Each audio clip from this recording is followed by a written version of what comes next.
Sales বৃদ্ধি করার জন্য কোন জায়গাটায় সবথেকে বেশি ফোকাস দেওয়া উচিত? আমি আমার লাইফে এই কোশ্চেনটা সবথেকে বেশিবার ফেস করেছি। তো আমি বলবো আপনারা যারা অনলাইনে বিজনেস করেন তাদের সেলস বৃদ্ধি করার জন্য সবথেকে বেশি ফোকাস দেওয়া উচিত আপনার কন্টেন্টে।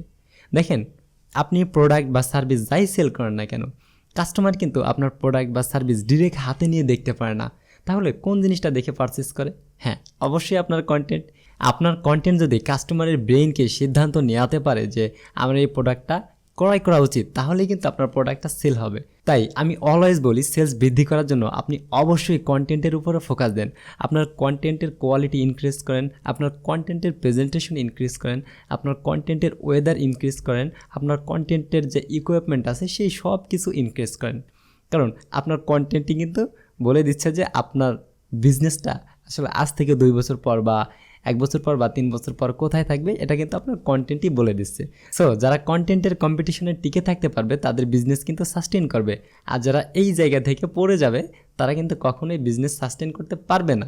সো আমি বারবার বলি, আপনি আপনার কন্টেন্টে ফোকাস দেন। আপনি যদি আপনার কন্টেন্ট ঠিক রাখতে পারেন তাহলে আপনার টিম ঠিক থাকবে, আপনার বিজনেস ঠিক থাকবে, আপনার ওভারঅল সব কিছু ঠিক থাকবে। তাই সর্বোপরি অনলাইনে বিজনেস করতে হলে আপনাকে সবথেকে বেশি ফোকাস দিতে হবে আপনার কন্টেন্টে।